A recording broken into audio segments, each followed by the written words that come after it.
Bueno, te decía, esa parte se quedó ahí, que yo comencé gracias a mi hermana Ofelia que le pidió un favor al ingeniero Waldo Pons Cabral, el dueño de la X102, creo que todavía es el propietario, y Waldo pues accedió gentilmente a que yo fuera a practicar allá, porque yo era muy inquieto y a la edad de 13 años en mi casa no me aguantaban, y entonces él gentilmente me abrió las puertas a la X102, dicho sea de paso.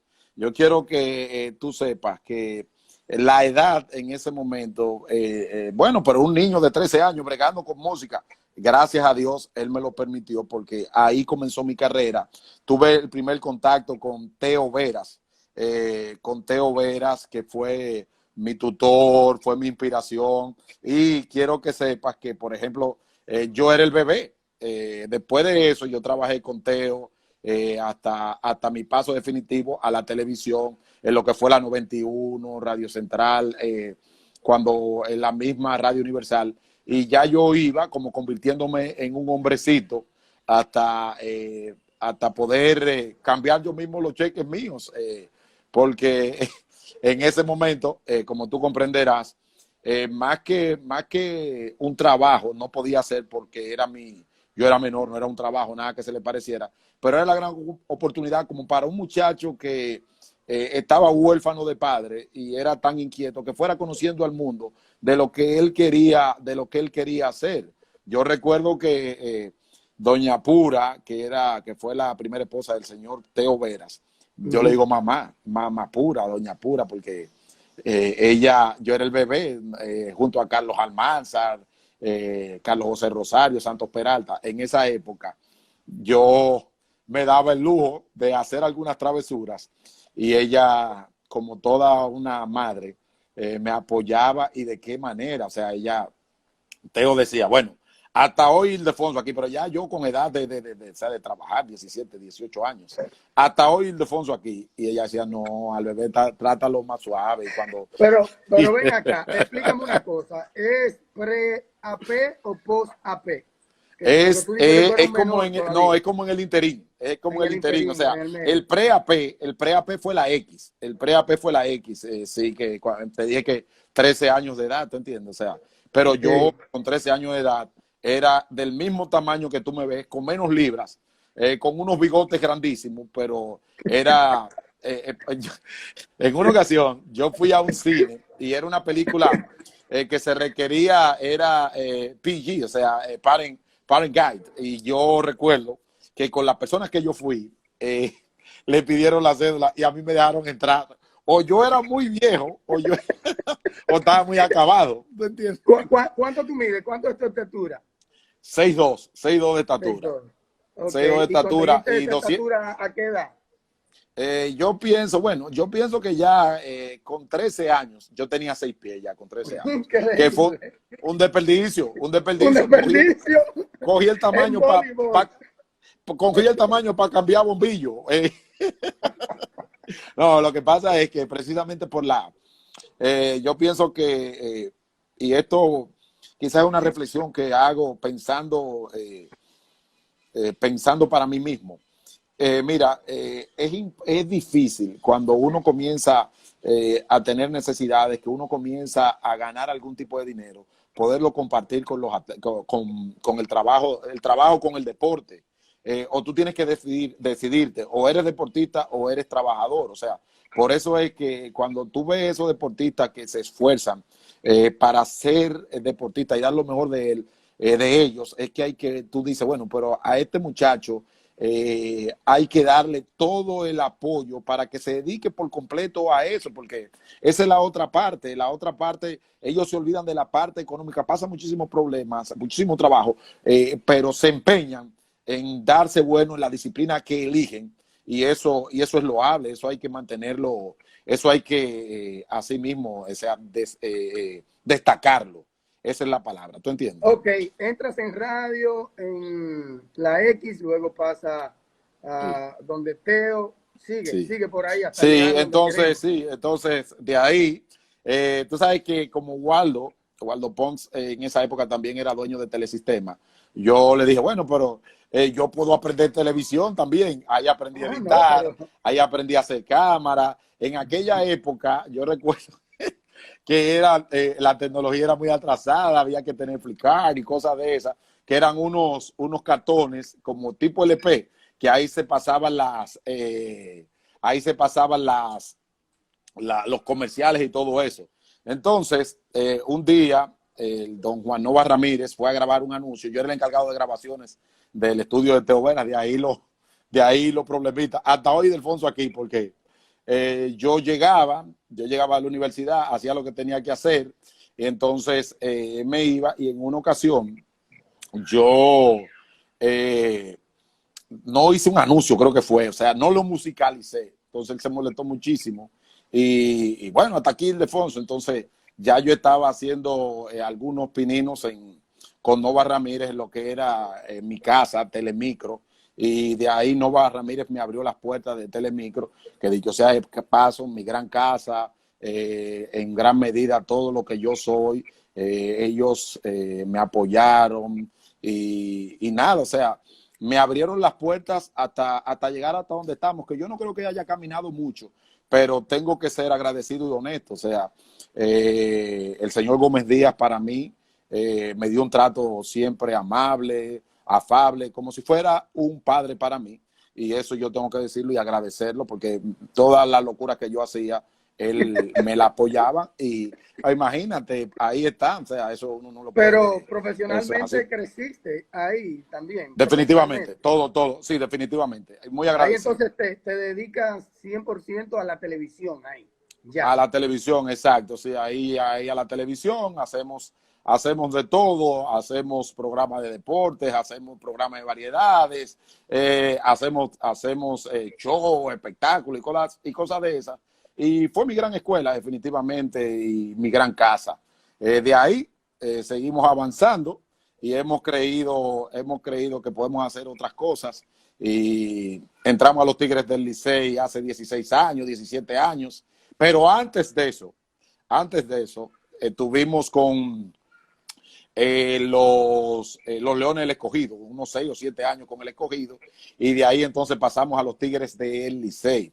Yo recuerdo que cuando entramos al Escogido, gracias a Fausto Severino y a Mackey Calzada, Sí, claro. entramos ahí, entramos al mundo del béisbol de invierno, porque en el béisbol de grandes ligas, en la cadena de los Dodgers de Los Ángeles, ahí fue Héctor Cruz, que tenía Sí, una cadena, y sí. yo tuve el privilegio de narrar los 2 jonrones de Fernando Tatis con las bases llenas a Chan Ho Park. Tú sabes lo que pasó después de los 2 jonrones. El segundo narrador, o el que esa noche, quien le tocaba la mitad del juego era Lázaro. De que Fernando Tatis dio los 2 jonrones, Lázaro, me duele la cabeza, tú puedes venir a narrar, porque es muy duro. Nosotros éramos la cadena de los Dodgers, y en esa época viajábamos allá a Los Ángeles, y gracias a Dios yo he tenido la bendición de mucha gente que me ha dado la mano, porque yo narré baloncesto de la NBA en radio, gracias a Frank Krawinkel, que tenía una cadena, y un día en el voleibol me ve y me dice, sobrino, yo no necesito a nadie, pero tú puedes ir a Radio Universal esta noche. Ve a las 8:30. Cuando yo fui, era narrando un juego de baloncesto que estaban, y él me sentó ahí, o sea, agradecido del tío Frank Krawinkel. Hay alguien que yo tengo que decir también que, mira, el mundo de los deportes, tú que eres cronista deportivo al igual que yo, es competitivo y complejo. Hay muchos narradores con gran talento, pero hay pocos narradores que pueden narrar y comentar. Y hay pocos narradores que pueden narrar y comentar varios deportes. Por ejemplo, Roosevelt Comarazami, que fue quien Mendy López me llevó a su casa y me dio la mano para que yo me hiciera narrador de béisbol. Y en principio, Roosevelt no quería que yo fuera narrador, Roosevelt quería que yo fuera comentarista. Y me enseñó, se empeñó para que yo fuera comentarista. Y se lo agradezco enormemente. ¿Por qué? Porque pocos Por ejemplo, alguien que puede narrar y comentar un juego de pelota con autoridad. ¿Tú sabes quién es? José Antonio Mena. José puede narrar y comentar un juego con autoridad. ¿Quién puede narrar y comentar un juego con autoridad? Osvaldo Rodríguez Zuncar. ¿Quién puede narrar un juego y comentarlo con autoridad? Roosevelt Comarazami. Y es sencillo. ¿Por qué decimos esto? Porque hay una técnica para narrar y otra técnica para comentar. Entonces, cuando tú aprendes la técnica del comentario y la técnica de la narración, pues obviamente tú te estás convirtiendo en un polifacético. Y eso yo tengo que agradecérselo a Roosevelt Comarazami, a Osvaldo Rodríguez Zuncar. Y qué bueno, mira. Lo tuve ayer aquí. Bueno, un escándalo. El versátil, claro, el versátil es, el versátil fue profesor mío. No mencione esa palabra que me corrigió al final porque yo le dije que era versátil.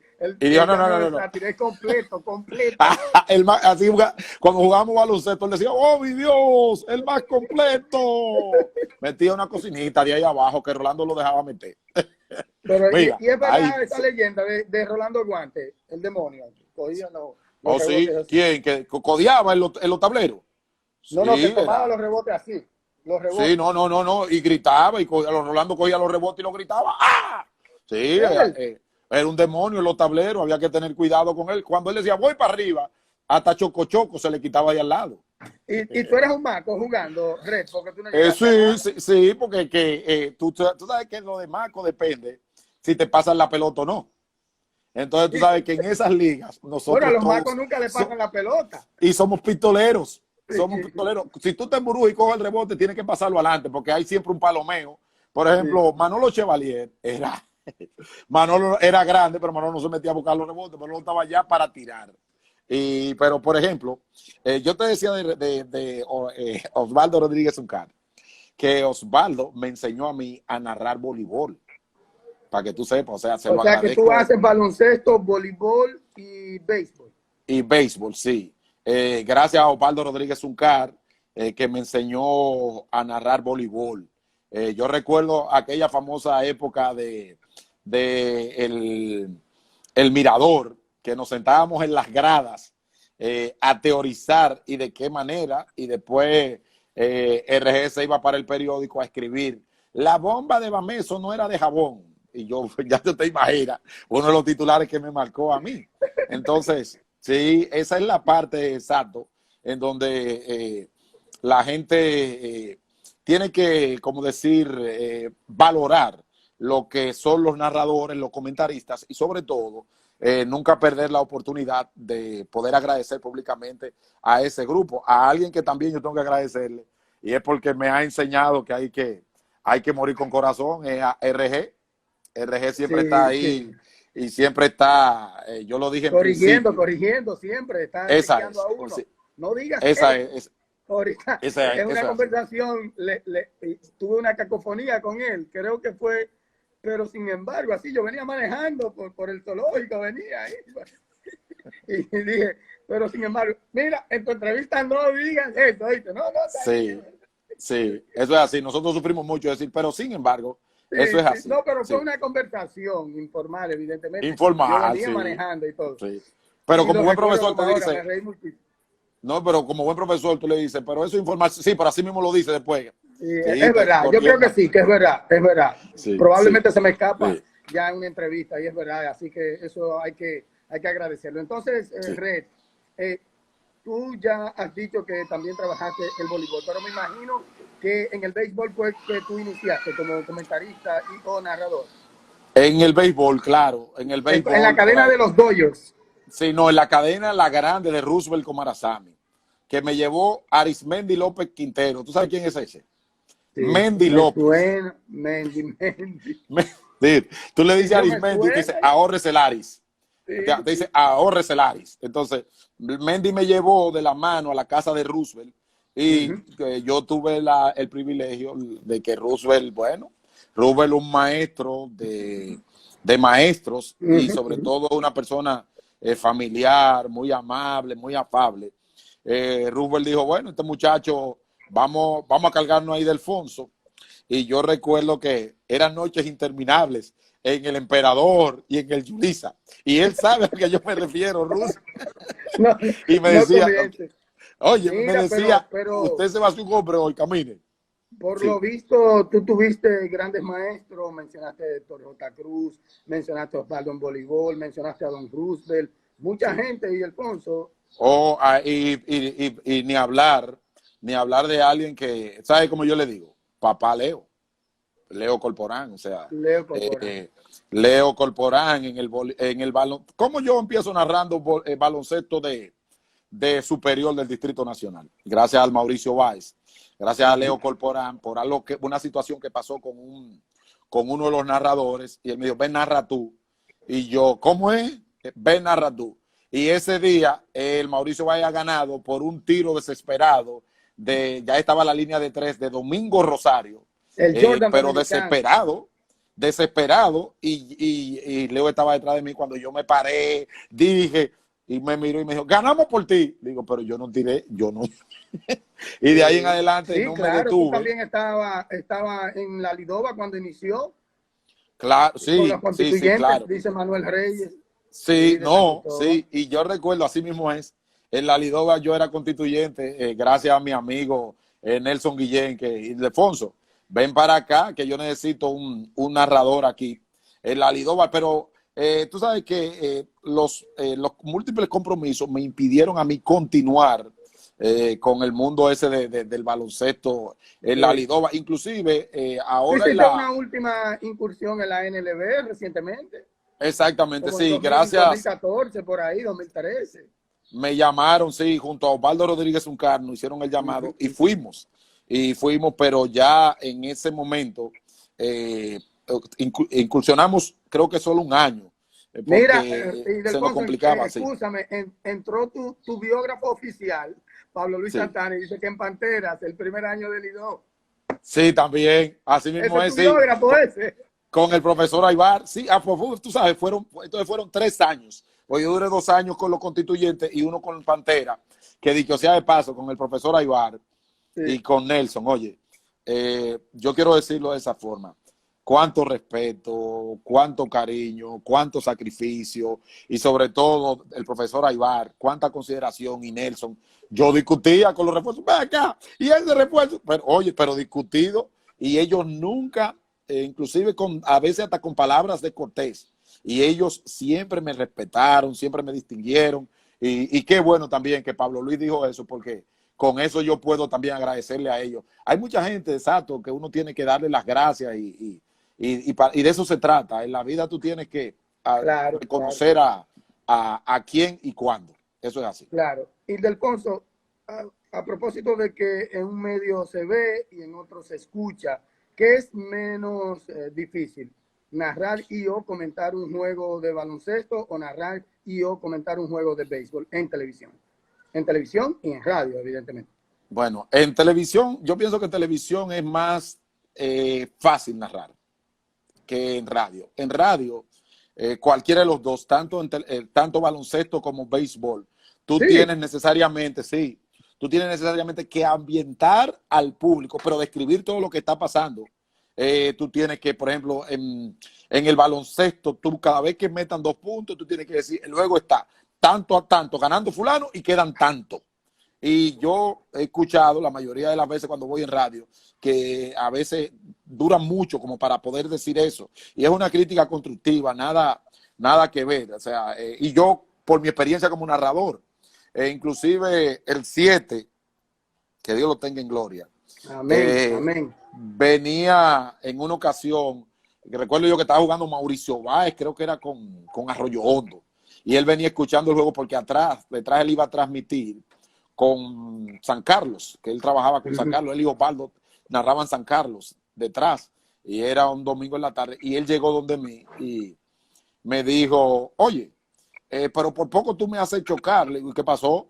Es que tú vienes diciendo, faltan tanto, quedan tanto, luego está tanto, y yo vivo ahí mismo, yo tuve que salir corriendo porque tú llevabas el juego jugada tras jugada, claro.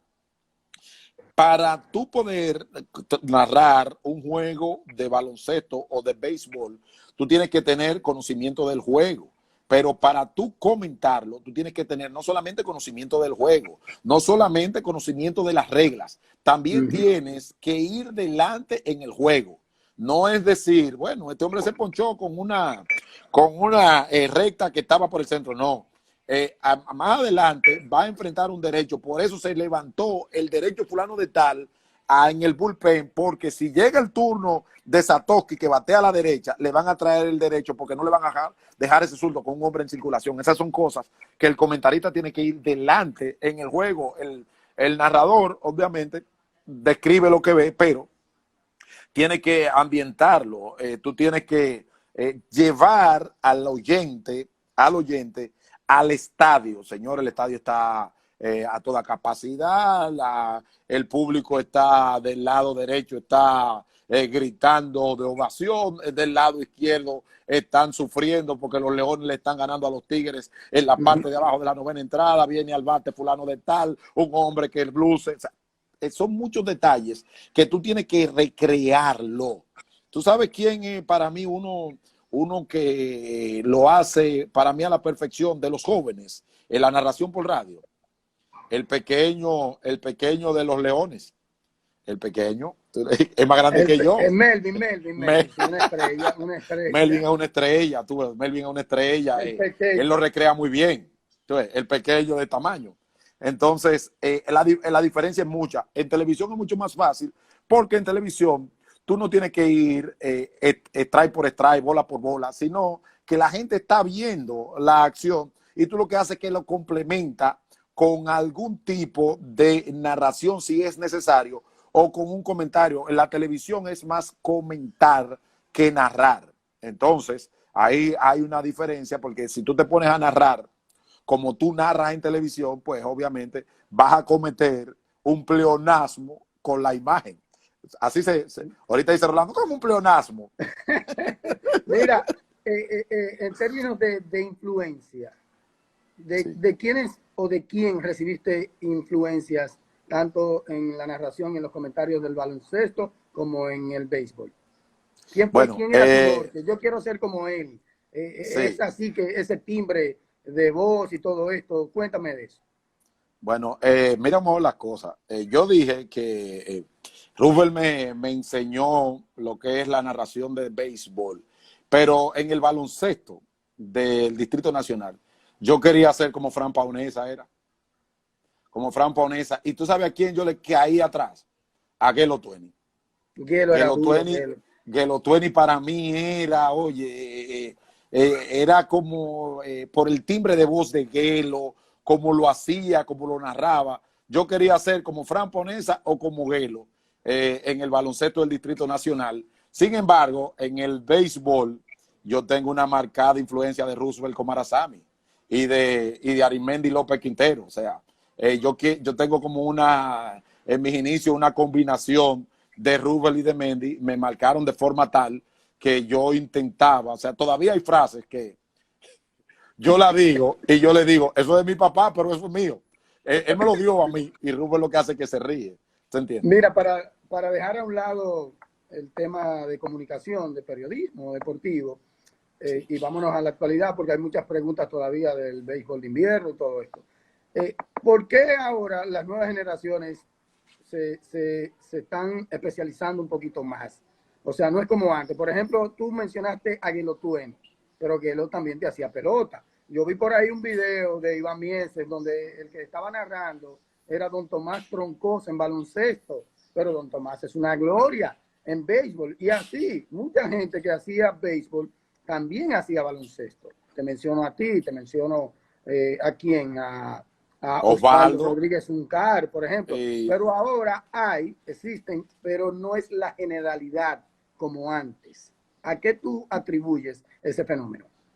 Si tú crees que es un fenómeno, evidentemente. Sí, obviamente que sí, porque ahora mismo, por ejemplo, tú no es porque estamos hablando, tú eres un técnico connotado en baloncesto. O sea, cuando tú hablas en baloncesto, la gente le pone atención, le presta atención. Yo pienso que eso tiene que ver mucho con la pasión. Yo pienso que en el fondo tiene que ver mucho con lo que eso es lo que a mí me gusta. El deporte que a mí me gusta es porque hay una diferencia. en el baloncesto, en el béisbol hay una diferencia. El béisbol es mucho más lento que el baloncesto, pero lo mismo pasa con el voleibol.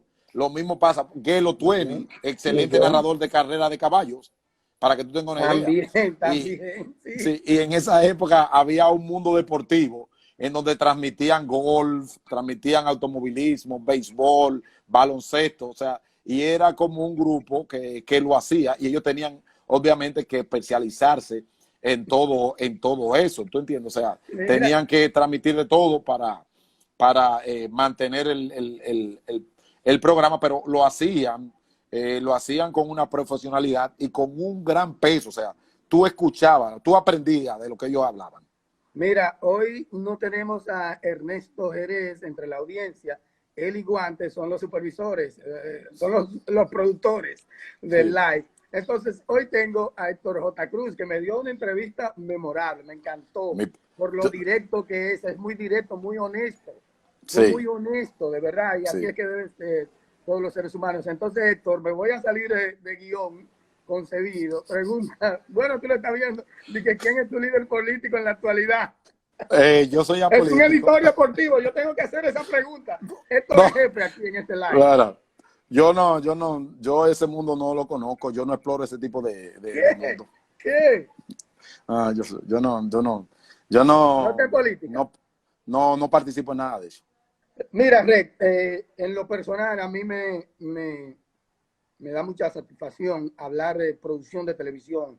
Tú eres un tipo con ideas que yo no sé dónde te surgen y todo esto. Yo me di cuenta de eso, no sabía. Yo sabía que tú sabías, ¿verdad? De eso. Pero yo lo viví contigo organizando el draft. Y yo, pero ven acá, este señor no viene con nada apuntado. Y este señor dice la misma cosa en todas las reuniones. No se le olvida ningún detalle. Entonces, tú también tienes una dilatada carrera en lo que es la producción en sentido general en eventos deportivos. Cuéntame un poquito de eso. ¿Dónde te curtes en esa parte del área deportiva? Tú sabes que, a propósito, yo quiero darle las gracias a la Liga de Béisbol porque Don Vitelio me ha dado la oportunidad definitivamente con el asunto de los drafts. Y yo pienso como que sí hemos llenado las expectativas ligeramente y hemos avanzado significativamente en eso. Mira qué pasa. Después que primero está lo que te dije en principio, la vocación. La vocación tiene mucho que ver con el entusiasmo y tiene mucho que ver con lo que realmente a ti te gusta. Y ¿de dónde me salen a mí esas ideas? Y de dónde mi mamá me ha marcado considerablemente. Yo te decía a ti que cuando yo tenía unos 13 años, yo viví inventando cosas en mi casa. Yo recuerdo, y esto lo voy a decir, pero que no sea pesado para mi alma. En una Semana Santa, yo hacía películas y cosas de esas en el patio de la casa. Yo ponía un productor, yo ponía una sábana ahí y un telón y hacíamos producciones y eso, y en la escuela yo participaba en obras de teatro y la gente entraba y yo cobraba. Ahí era que yo quería llegar. Y yo, sí, porque no. Entonces, yo pienso que, y mi mamá, que es un carácter muy fuerte, me decía, mi hijo, yo tengo un hijo que se me está poniendo loco, porque dime. Y entonces yo, mamá, mire, qué bien quedó esta cosa. Y ella decía, ¿el qué? Pero eso está muy malo. Y yo gozaba con eso. Yo decía, mamá, mire lo que yo hice. Qué malo está eso. Pero mi hijo, eso no sirve. Y eso era.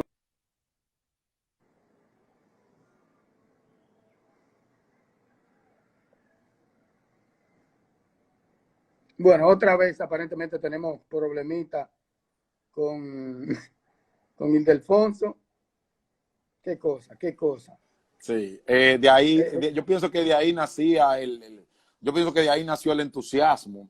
Y tú sabes que es que cuando tú por pasión, y ahí repito la palabra, haces las cosas, yo pienso que aunque no logres las expectativas y tú cuidas los detalles, se nota que hubo un empeño y una dedicación, que eso es lo que se busca.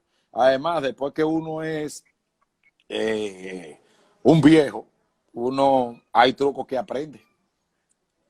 Claro, y hay estándares, claro hay que sí. estándares. Te encanta eso también, la producción. Te encanta eso, por lo visto. Sí, sí, claro que sí. Claro que sí. Y me imagino que te graduaste ahí en Telemicro, te dieron luz verde para todo. Todo, sí, todo. Tú Así tenías mismo, que ver todo el apoyo. básicamente con todo y controlabas también las emisoras de radio a nivel nacional. Por ejemplo, tú tenías que ver con la emisora de Pedernales, por ejemplo. Sí, todo fue un gran apoyo definitivamente. Y vuelvo y te repito, mi gran casa. Eso es así. Tu gran casa. Sí. Red, cuéntame entonces de los Tigres del Licey, tus funciones específicamente dentro de los Tigres del Licey actualmente. Bueno, con los Azules del Licey, en este momento yo soy el director de comunicaciones del equipo de los Tigres del Licey y yo vengo desempeñando el cargo desde hace ya unos 3 años de la dirección de comunicaciones. Era fácil el trabajo con Elvira Trinidad ahí en la parte de relaciones públicas y Alexander Gómez en la parte de prensa, sobre todo que la directiva azul de los Tigres, pues, siempre están dispuestos a apoyarnos en lo que nosotros, en lo que emprendemos. Elvira, fantástica, con grandes iniciativas, con grandes proyectos realizados. Alexander haciendo un gran trabajo en la parte de prensa. Así como que era fácil ser director de comunicaciones.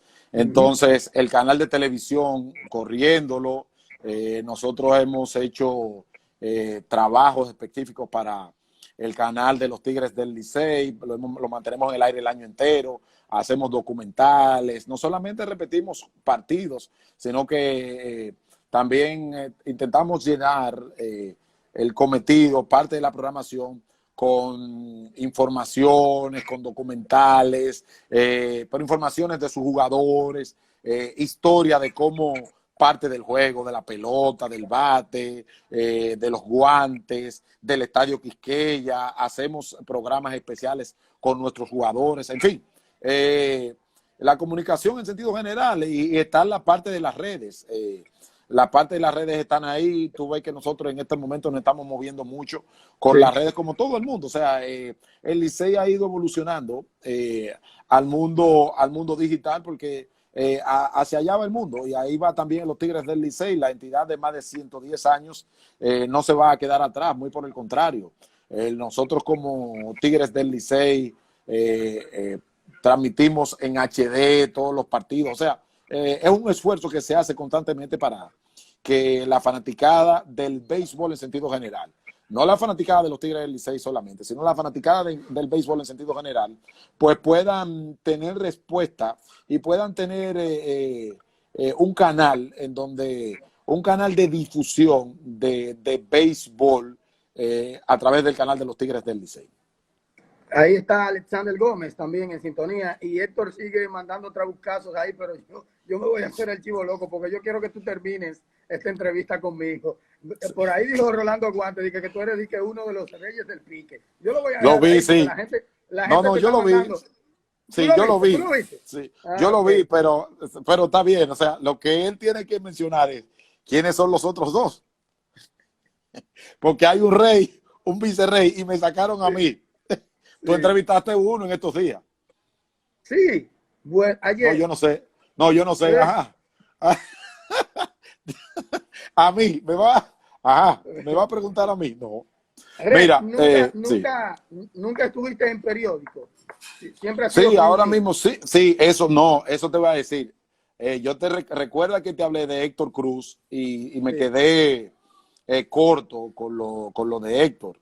Héctor Cruz ha sido una de las personas que para mí ha estado preocupado por mí desde el primer momento que me conoció. Mira qué cosa, yo le he dicho a la gente, óyeme, y inclusive Américo Celado un día me dijo, oye, pero hay que ver que lo que tú tienes, y digo yo, ¿por qué?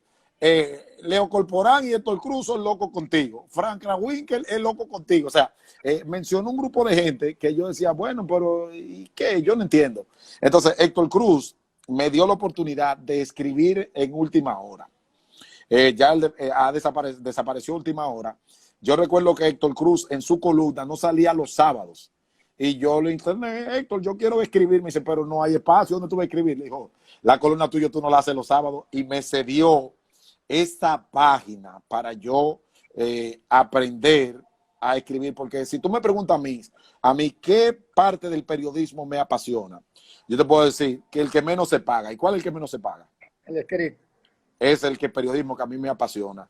De verdad, ese es el periodismo que a mí me gusta, porque te obliga a leer, te obliga a informarte, te obliga a estar al día, porque lo que tú escribes, escrito se queda. Ahora con las redes sociales, lo que tú hablas, esto se está grabando y se queda en la nube, se queda grabado. Pero Héctor Cruz me enseñó, o sea, me dio la oportunidad de escribir. Héctor Cruz me dio la oportunidad de ser narrador principal en la cadena de los Dodgers de Los Ángeles. Héctor Cruz hoy día se junta conmigo, yo voy a su casa, Margarita me quiere, me adora, yo la quiero, la adoro. Héctor para mí es una persona de altos quilates y siempre he estado preocupado por querer seguir empujándome. Hoy día todavía, Héctor se preocupa, me llama, se inventa cosas para mí. Me dice, mira, yo voy a hacer este proyecto, yo quiero que tú estés. Y lo más importante de eso es que yo siento que lo hace sin necesidad de él hacerlo, lo hace preocupado por mí. Yo le digo a él, y me lo dice, sabes que Héctor Cruz es muy directo, pero también Héctor Cruz quiere vestirse de algo que él no tiene. Yo le digo, Héctor, yo te quiero mucho, para mí yo soy como hijo tuyo. Me dice, es que tú eres muy efusivo, tú eres muy expresivo. Llegar a los Tigres del Licey y encontrar tantas figuras ahí, don Tomás, no sé si... Roosevelt, bienvenido. No, bien, vos, Roosevelt, esas grandes figuras, ¿cómo fue para ti? Hace 16 años. Un problema. 17 años, un problema. Un problema, porque es que de repente yo he sido bendecido por Dios, porque es que de repente tú tienes unos ídolos, y de repente tú te ves al lado de tus ídolos. Los otros días, el día pasado, Alberto Rodríguez publicó una foto de Tomás Troncoso, mía y de él y mía, en la antesala azul. Un día que Tomás pasó por ahí y lo estábamos entrevistando, Alberto y yo. Y yo, wow, cuando vi la foto, me remonté a esa época y dije, óyeme, qué privilegio yo poder haber transmitido alguna vez un juego de béisbol con Tomás Troncoso. Qué privilegio yo poder haber transmitido con Bienvenido Rojas. O sea, Bienvenido Rojas, para mí, en un momento llegó a ser el mero de todos los cronistas deportivos. Entonces, Roosevelt Comarazami, todos reconocemos en Roosevelt el premier de los cronistas, pero yo he podido transmitir con Kevin Cabral, yo he podido transmitir con Carlos José Lugo, o sea, yo he podido transmitir con Mickey Mena. O sea, ¿qué te digo? Mira como yo puedo decirte a ti que yo he sido un bendecido de Dios, un privilegiado, porque es que yo recuerdo que yo llegué a la cadena y se necesitaba un coordinador. Me llama, Villillo era el administrador y me dice, mira, nosotros necesitamos un coordinador. El coordinador eres tú. ¿Cómo? Sí, tú eres que vas a hacer los schedules, tú eres que vas a llevar la rotación, tú eres que vas a reportar los juegos, tú eres que vas a hacer todo. ¿Cómo? Llamo a Roosevelt. Yo usualmente le consulto a varios amigos, hago consenso en las decisiones que voy a tomar. Llamo a Roosevelt, digo, Roosevelt, mira, está pasando esto y esto. Y me dice Roosevelt, dale para allá. Entonces, cuando hicimos la reunión, yo agarré y dije, bueno, miren, aquí se va a hacer lo que digan los generales. Roosevelt con Comarazami, Bienvenido Rojas y Tomás Troncoso. Y ya. Después lo demás. Claro, porque ¿cómo tú crees que ellos se pudieran sentir que llegue Ildefonso de que atar? No, al contrario, el privilegio fue mío. Mira, Sí. y hay alguien que yo quiero darle las gracias. ¿Tú sabes a quién? Yo llegué al Licey de la mano de Odalí Santiago, que en esa época Odalí fue el comercializador de Deportes en la Cumbre. Creo que compraron los derechos de los Tigres del Licey ese año. Y yo llegué junto con Roosevelt ese año y me quedé ahí. O sea, Odalí Santiago fue la persona que me llevó allá, pero el año que yo salí del Escogido, Fernando Ravelo me llamó y me dijo que si yo quería participar con el Escogido, con el Licey ese año, que ya yo no iba a estar con el Escogido. Y yo le dije a Fernán que no, que yo prefería tomarme un año sabático y que si el puesto estaba disponible al año siguiente, entonces yo iría. Y gracias a Dios así fue. Al año siguiente yo entonces fui a la oficina de los Tigres del Licey y el puesto estaba ahí para mí y esa se ha convertido en mi casa hasta hoy día. Juegos memorables trabajando con los Tigres del Licey o en tu anterior trabajo, como tú quieras, pero que no sea ese que vimos, que creo que lo vi contigo al final en las gradas ahí del Licey y Águila, amanecido no, luego, jugando. Que no sea ese, por favor, porque eso está muy reciente. No, pero memorables. El último año mío trabajando con el Escogido fue el famoso año del comandante Chávez, que Enriquito estaba transmitiendo. Ya yo estaba en el terreno para hacer las entrevistas. Y ayer, por ejemplo, entrevistamos para la entrevista azul a Luis Castillo. Y Luis Castillo me decía, yo te conozco a ti. Yo te decía a ti que era el lado que te iba a hacer la entrevista. O sea, memorable ese primer juego. Ese fue mi último juego con los Leones del Escogido, cuando el Licey le ganó al comandante Chávez. Memorable el juego del Tulilazo, que yo estaba en Santiago y a pesar de que era la transmisión de las Águilas Ibaeñas, Alfonso Muñoz Cordero tuvo que hacerme las entrevistas. Yo hice la entrevista en el dogado del Licey y él hizo la entrevista en el dogado de las Águilas. Y yo le dije, mira, yo no puedo hablar con Félix Fermín, que es mi amigo. O sea, yo en este momento no lo puedo ver. Sí, yo no puedo ver a Félix porque fue complicado. Y entonces Alfonso Muñoz Cordero tuvo que hacerme la entrevista de los dos lados. Y recuerdo como ahora que estaba llorando. Con lágrimas tenía Alfonso, pero lágrimas yo. Usted hoy se ha graduado como periodista. Juego memorable en el baloncesto. Yo creo que el tercer año del Mauricio Báez, que ganó el Mauricio Báez. Yo pienso que esa noche, un hombre que nunca será olvidado por nosotros, Montante Castillo, jugó Ramón Montante Castillo, ido a destiempo. Ese juego se metió temprano en problemas de falta Julián Bombo Maqueli. Y Montante dijo, deme la pelota a mí, que yo la voy a meter todita. Y nunca dejó de hablar con la I. Y Montante creo que terminó como con 18 puntos esa noche. Y cuando terminó, se puso a llorar. O sea, y es como difícil tú poder ver un hombre llorar porque uno llora de alegría. Uno llora de tristeza, pero también uno llora de mucho gozo. Que las lágrimas son el reflejo del alma, definitivamente. ¿Es el Tulilazo el palo más trascendental que ha habido en la pelota de invierno, en la pelota de invierno? Yo pienso que sí, pero si tú le preguntas a los aguiluchos, te van a decir el Funcalazo. Si tú le preguntas a los escogidistas, el de Mauro para ganarle a las Águilas. Si tú le preguntas, o sea, yo pienso, si tú le preguntas a los Toros, el palo enorme que todavía no ha caído de Jamie Candelario o del mismo o Peter O'Brien. O sea, yo pienso que hay batazos que son memorables dependiendo del color del equipo al que tú sigas. Con que se ve el asunto. Sí, porque ese borrón de Mauro, claro, ahí aprendiendo con Héctor Curry y Rolando Guante.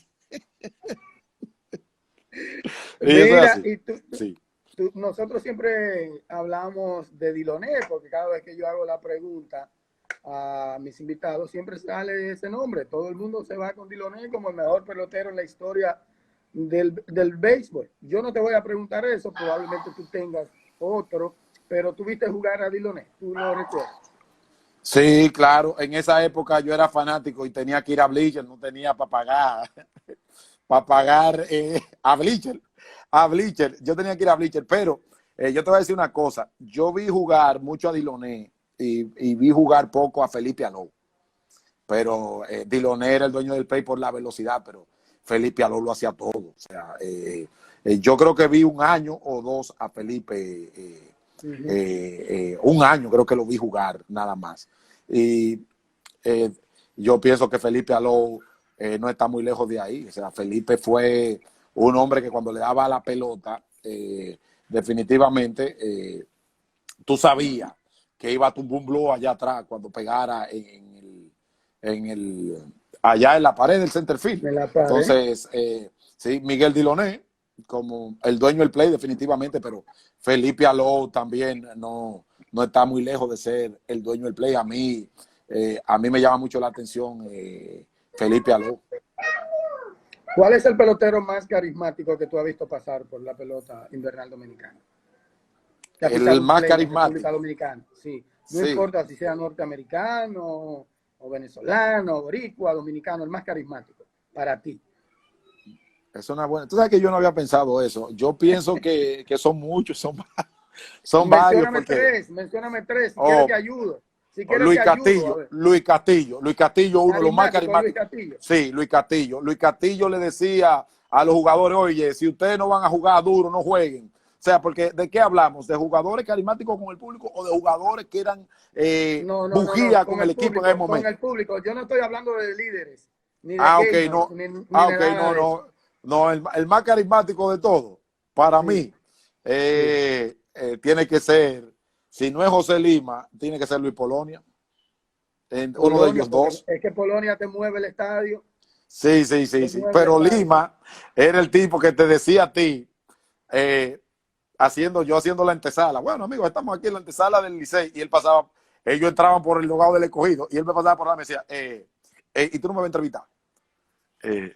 Pero Lima, esto es la antesala del equipo contrario. Y además tú eres que va a pichar hoy. No importa, yo puedo hablar. Ven, que yo voy a hablar. Que no. O sea, de verdad, yo a Lima Lima fue un gran amigo y yo le tenía un gran cariño a José porque de su época de los Leones del Escogido, nosotros hicimos una muy buena relación y José Lima tenía un carisma inmenso, ¿oíste? Y yo, Lima, ¿y qué fue lo que tú le dijiste? Que se pare a batear, y tú pensabas que era discutiendo, que estaba con el contrario, que se pare a batear, que si nada más van a tocar. O sea, Lima era una persona con un carisma, pero ya hablamos dentro del juego. O sea, fuera del juego, yo creo que Luis Polonia ha sido el más carismático de todos. Entonces, mira, pregunta el colega a Dauri Tineo, que ¿cuál ha sido el momento más memorable el cual te ha tocado narrar en béisbol? Bueno, yo pienso que el momento más memorable en béisbol aquí, cuando los Tigres del Licey me dieron el primer anillo de campeón, que yo estaba narrando, yo empecé narrando el juego y cuando terminamos haciendo el último, porque como yo tenía que bajar al terreno, Rubel Comarazami terminaba. Rubel siempre usualmente abre, yo termino. En ese momento cambiamos porque yo tenía que bajar a hacer las entrevistas después del juego. Yo terminé narrando ese día el último out desde una cámara de televisión. O sea, fue tan abrieron el micrófono y yo, la bola, está en el aire, ganó el Licey. Y eso se oía. O sea, yo pienso que ese es uno de los momentos inolvidables para mí, independientemente de que los cuadrangulares, yo he narrado de los jonrones de Juan Francisco por los 411, yo he narrado dos. Yo he narrado dos de los jonrones de Juan Francisco, lo he narrado yo para la televisión. En televisión. O sea, en televisión. Son muchos grandes momentos que el béisbol es un deporte que si tú lo amas, te llena de grandes satisfacciones. Y eso es así, o sea, tú tienes la oportunidad si tú le das a cada quien, respetando el público. Son momentos fabulosos todos, olvidándonos de aquel famoso juego que terminamos a las 3 de la mañana en la grana lloviendo. Sí. Yo lo recuerdo. Muy reciente. Increíble. Me gustó un tweet que hubo al otro día. Dije, ¿y ahora? ¿Cómo le explico a mi mujer que estaba en el play y llegué a las 3 de la mañana y no sabe quién, no sé explicarle quién ganó? No me ¿Quién lo va a ganó? creer. Sí, Eso fue ganó? fenomenal, ese tweet. Sí. O sea, llegué a las 3 de la mañana a mi casa y no sé quién ganó. Y Sí, efectivamente. Entonces, ya para finalizar esta entrevista, yo sé que tú sabes de música, yo sé que tú has estado detrás de las carreras de muchos de los exponentes de la música urbana, tanto en República Dominicana como en Puerto Rico. Pero yo te pregunto a ti, ¿qué música prefiere Ildefonso Ureña? Yo oigo de todo. A mí me gusta toda la música. A mí particularmente, yo pienso que eso depende la ocasión y la compañía. Okay, tú sabes, no, a mí, sí, yo soy amante. No, termina la idea. Sí. Depende, si es para escucharla, yo oigo de todo. Ahora, a mí me encanta, y no quiero, yo soy un muchacho del ensanche de la fe, o sea, yo no soy, yo vengo de abajo, como dicen popularmente. Tú no eres de la élite, como dice Alberto Rodríguez. Sí, pero a mí me gusta mucho el jazz, me gusta mucho la música clásica, la música norteamericana. Pregúntale a Rolando Guante, a Palmenio Rodríguez. Me gusta mucho, quizás la música que a mí menos me gusta, y te voy a decir por qué, es la bachata. ¿Por qué? Porque yo no sé bailar. Pero me encanta, a mí me encanta la música. Toda música, a mí me encanta la música. Y dije ahorita, dependiendo de la ocasión, y claro está, yo, por ejemplo, voy a comer y para comer tengo que ponerme a escuchar música jazz, relajarme, esa es la palabra. Ok, mira, se me acaba la hora, Ildefonso, rápido, ¿verdad? Por la segunda hora, no contando la interrupción, la primera parte, que no sé si se me grabó porque se fue el internet. Mira, ¿qué es lo que hay? ¿Qué es lo que hay con la lucha libre? Porque la gente lo que me pregunta es No, sí, yo sabía. Explícame, ¿qué es lo que hay? Sí, yo sabía, ahí vamos a terminar. Yo sabía que oye, ya yo te iba a decir, pero quiero aclarar algo, pero yo sabía que esa faltaba. No, Mira, vamos a estar claros. La pámpara está ahí, la pámpara. La pámpara, esa tiene futuro, la pámpara. Esa es de la camada de jóvenes con talento en la crónica, la pámpara. Así que saludos para la pámpara, para Priscila. Yo no soy la pámpara, nadie la conoce como Priscila, es la pámpara. Priscila Mira, Tejeda. Sí, te voy a decir algo. Entonces, dime de la lucha rapidito. Sí, lo de famoso Red, el Diablo Rojo. Yo recuerdo, la gente ha dicho que tú eras luchador. No. Mira, Sato, quizás tú, Rolando y algunos lo dicen en forma de chanza, pero mucha gente en algún momento trató de ponerme ese mono detrás de la espalda. No, porque este luchador, porque la lucha, más que deporte. Discúlpame, la lucha más que deporte. Es un espectáculo. Sí, la lucha más que deporte, te quedaste ahí. Sí, yo decía que la lucha más que deporte te querían poner, te querían estigmatizar. No, querían como desautorizarme. ¿De qué usted sabe si usted es lo que sabe de lucha? Algunos amigos decían eso, o sea. De manera despectiva. De manera despectiva, pero lo del Diablo Rojo viene porque yo te dije a ti que yo era muy inquieto, entonces había una lucha que yo narraba con Richard Victoria en Telemicro, y en una ocasión Richard no pudo ir y yo era el editor, o sea, yo lo que editaba la lucha y había que ponerle la voz. Entonces yo, precisamente porque la lucha no era deporte, sino un espectáculo. Yo dije, bueno, ¿y cómo yo hago esto? Ya yo sé. Fui y me busqué una careta y me la puse porque había que salir en televisión. Me puse la careta y me convertí en argentino. Yo era argentino, chileno. Y así fue que comenzó Sí, ahí fue que se quedó el Diablo Rojo. Y Nova Ramírez. Pero tú nunca en tu vida has subido a un ring. Pero yo sí sé al único ring que yo subo al mediodía cuando voy a comer. Déjalo ahí. Ok, esa es la historia. Esa es la historia. Me quedan 1 minuto con 56 segundos. Gracias de verdad. Gracias, porque no quiero que se corte de manera abrupta, ¿verdad? Ya son las 7:25 de la noche. He disfrutado como disfruto las conversaciones personales esta noche contigo. La verdad que te agradezco el tiempo, me siento honrado, me gustó la conversación, muy sincero, al igual que Héctor J. Cruz, incluido esa última parte, que finalmente logramos aclarar ese mito que hay. La verdad que me siento muy complacido de que hayas finalmente accedido a esta entrevista conmigo. Un abrazo de verdad y te aprecio muchísimo, tú lo sabes. Y gracias a ti por darme la oportunidad de públicamente darle las gracias a mucha gente. Gracias. ¿Te gustó entonces? Te queda un minuto, te puedes playar, pero te queda un minuto. Excelente. No, ya ahí está bien, que creo que he hablado más de lo que debía. Así que muchísimas gracias y que ojalá que podamos ya finalmente salir de todo esto, pero hay que quedarse en su casa, hay que mantener la fe que Dios es misericordioso con sus hijos buenos. Bienbo dice que él no manda flores, que él manda whisky, que él le da whisky a las mujeres. ¿Qué le da Ildefonso Ureña? ¿Flores o whisky? Yo dije que bien fue profesor mío, whisky. Gracias, Ildefonso, de verdad, te quiero. Bye, un placer. Señores, buenas noches. Mañana otro invitado. Esta vez nos vamos para el Cibao.